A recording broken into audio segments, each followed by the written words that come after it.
इसमें से कुछ सामग्री उठा के आप लोग अपने खोइच में रख लीजिएगा। खोइछा मतलब उनसे रखवा लीजिएगा।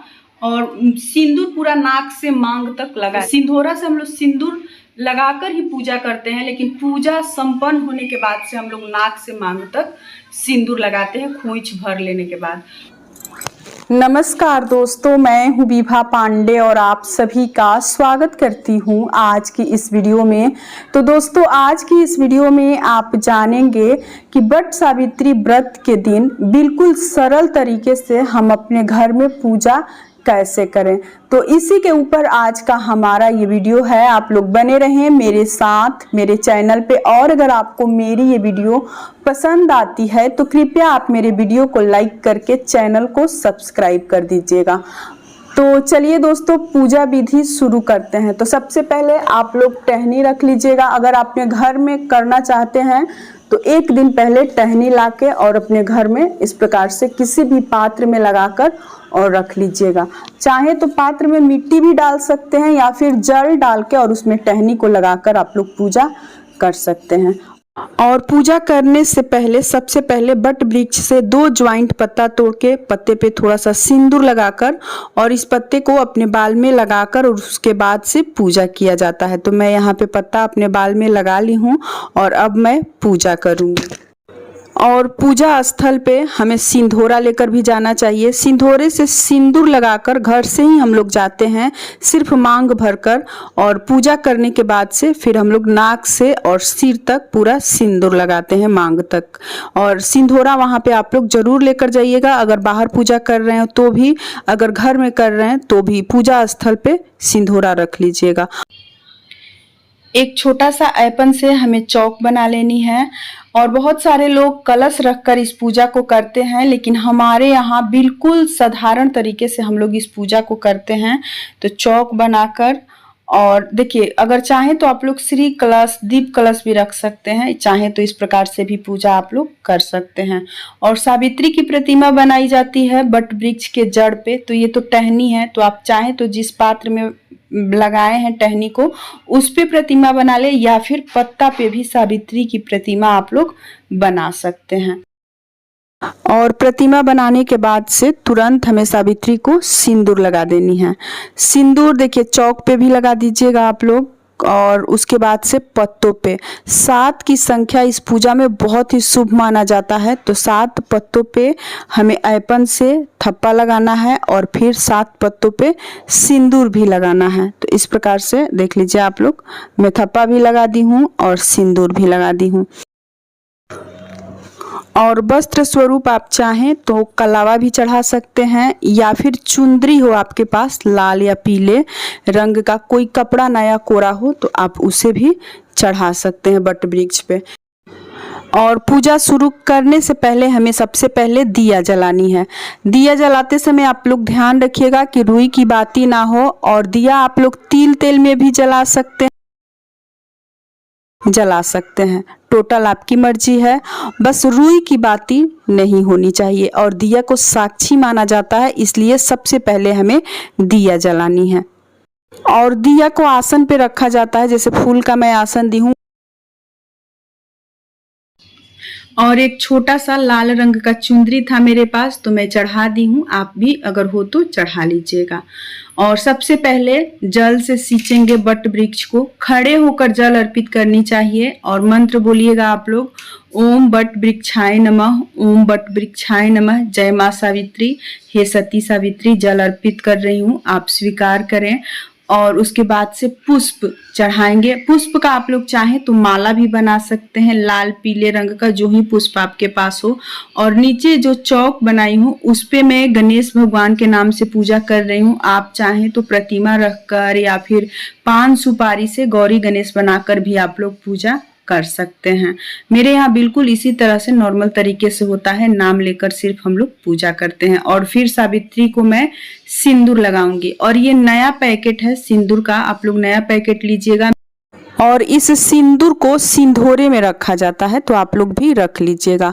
और हमारे यहाँ 2 पंखा चलता है, एक पंखा दान करने के लिए और दूसरा पंखा सावित्री को यानी बट वृक्ष को झेलने के बाद से उसी पंखा को ले जाकर पति को भी झेला जाता है पति पूजन करते समय। पंखा पे भी ऐपन से 7 जगह थप्पा लगा लेनी है और फिर उसको सिंदूर लगानी, और सिंदूर लगाने के बाद से 7 पत्ता रखेंगे पंखा पे, जहाँ थप्पा लगाए हैं ठीक उसी प्रकार से वहाँ पे 7 बट वृक्ष का पत्ता रखेंगे और पत्ते पे सभी चीज हमारे यहाँ रखकर चढ़ाया जाता है। आपके यहाँ का क्या नियम है आप उसी प्रकार से कीजिएगा, हमारे यहाँ इसी प्रकार से हम लोग करते हैं। और ये काला चानना है भिगोया हुआ, इस पूजा में इसका बहुत अधिक महत्व होता है। तो 7 पत्तों पे हम प्रसाद स्वरूप काला चाना रखेंगे, ड्राई फ्रूट्स में काजू किशमिश है और ऋतु फल भी चढ़ाया जाता है। इसके अलावा आप चाहें तो पकवान भी बना सकते हैं। पकवान में बहुत सारे लोग छोटे छोटे पुआ बनाते हैं या फिर आप चाहें तो छोटा छोटा गुलगुला भी बना सकते हैं। बहुत सारे जगह पे जैसे कि बरगद के पेड़ में फल लगता है छोटा छोटा, बिल्कुल उसी शेप में प्रसाद बनाकर मीठा लाते हैं। लेकिन हमारे यहाँ पुआ हम लोग बना लेते हैं, 7 की संख्या में पुआ बनाई जाती है और इस प्रकार से सभी ऋतु फल खीरा केला आम हर चीज चढ़ाया जाता है। जो ही आपके यहाँ मिले आप लोग चढ़ा सकते हैं। और ये सब श्रृंगार सामग्री है, इसमें से कुछ चीजें हमें ब्राह्मण को भी देना है दान करके और कुछ चीजें जो है वो मैं अपने लिए खुद के लिए भी रखूंगी। तो देखिए इसमें हर चीज 2-2 है, आप लोग इस प्रकार से लेकर बट वृक्ष के पास चढ़ाकर और निकाल कर फिर दान भी कर सकते हैं। पति के लिए एक टी शर्ट है, आप चाहें तो इसके जगह बनियान एक हैंकी रुमाल कुछ भी ले सकते हैं। लेकिन जो ये कलावा है ना रक्षा सूत्र जो है आप लोग जरूर चढ़ाइएगा और पति के कलाई पे बांधिएगा। माँ सावित्री हमेशा आपके पति की रक्षा करेंगी। और ये साड़ी है, साड़ी के जगह आप लोग सूट ले सकते हैं, ब्लाउज पीस ले सकते हैं, नहीं कुछ है तो सिर्फ श्रृंगार सामग्री भी आप लोग चढ़ा सकते हैं। और इसके बाद हमें आरती करनी है। आरती आप लोग कपूर गौरम करुणावतारम वाला आरती भी कर सकते हैं या फिर कोई और आरती हो, माता जी का भी आरती आप लोग कोई भी कर सकते हैं। और कपूर से चाहे तो कपूर से या फिर घी की बाती से भी आप लोग आरती कर सकते हैं। आरती संपन्न करने के बाद से हमें प्रणाम कर लेनी है। और जो सामग्री यहाँ हम चढ़ाते हैं श्रृंगार सामग्री वस्त्र, तो जो पति का वस्त्र है वो आप लोग पति को ही दीजिएगा और जो खुद का हो वो आप लोग खुद ले लीजिएगा।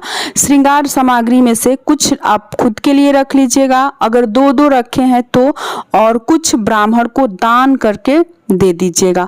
देखिए मैं दोनों सामग्री एक ही साथ रखी हूँ इसलिए मेरा दोनों है, आप चाहें तो दान वाला निकाल सकते हैं और सिर्फ जो चढ़ाने वाला सामग्री है वही चढ़ाकर और खुद के लिए रख लेनी है।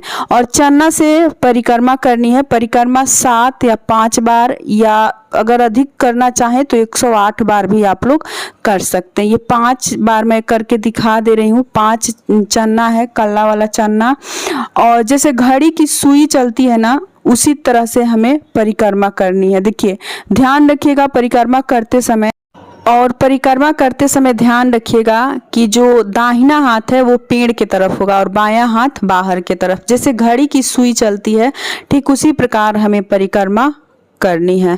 और बोलते रहिएगा ओम बट वृक्षाय नमः। परिक्रमा जब आपका एक पूरा हो जाए तो फिर आकर सावित्री को सिंदूर लगानी है और एक चन्ना चढ़ा दीजिएगा आप लोग। और जो सिंदूर लगाते हैं हम वो उंगली अपने मांग में फिर हमें लगा लेनी है। तो इस प्रकार से हमें परिक्रमा करनी है और जितनी बार आपको परिक्रमा करनी है उतनी बार सिंदूर लगानी है और चन्ना चढ़ाना है। आप चाहें तो बिंदी के पत्ता और सिंदूर के डिब्बी से भी परिक्रमा कर सकते हैं और फिर दूसरी बार इस तरह से घूम लेनी है। इस तरह से करके आप लोग 5 या 7 बार भी घूम सकते हैं। और मन में बोलते रहिएगा आप लोग ओम बट वृक्षाय नमः, जय मां सावित्री या फिर ओम बट वृक्षाय नमः, जो आपको आसान लगे, और फिर प्रणाम कर लेनी है। और अखबार दिया जाता है, जैसे गले मिला जाता है उसी तरह से बट वृक्ष को अखबार दिया जाता है। तो मेरा पौधा थोड़ा सा छोटा है, आप लोग देख लीजिएगा आइडिया लगा के और पकड़ के कुछ इस तरह से आप लोग अखबार दे लीजिएगा। जय माँ सावित्री, हमारा सुहाग अखंड रखें, हमारे पति दीर्घायु हो, आप ऐसी कृपा दृष्टि बनाकर हमारे ऊपर रखें। और सबसे आखिरी में कोई महिला आपके पास हो जान पहचान की या फिर आपके घर की, तो उस महिला से बोलकर आप लोग खोइच भरवा लें आंचल में। जैसे चन्ना, किशमिश जो है, जो ही फल है, पकवान, मिठाई रहता है, उसमें से आप लोग इस प्रकार से अपने आंचल में ले लें। और आंचल में लेने के बाद से नाक से मांग तक सिंदूर लगवा लें। आप चाहें तो सिंदूरे से भी अपने सिंदूर लगवा सकती हैं। और इस तरह से आपको 5 महिला के साथ सिंदूर भी लगानी है और उनका खोइच भी भरना। ऐसा करना ना बहुत ही शुभ माना जाता है। ऐसा करने से पति दीर्घायु होते हैं। आप लोग ये कार्य जरूर कीजिएगा। कम से कम ना मिले तो 2 महिला तो मिल ही जाएंगी, अगर मिले तो 5 महिला, 7 महिला के साथ भी आप कर सकती हैं। ना मिले तो 2 महिलाओं का भी आप लोग मांग जरूर भरिएगा और खोइच भरिएगा। और फिर प्रणाम करके और इनका आशीर्वाद लेकर और हमें अपने घर आ जाना है। तो यहीं तक की थी आज की हमारी ये वीडियो। उम्मीद करती हूँ कि आप लोगों को मेरी ये वीडियो पसंद आई होगी।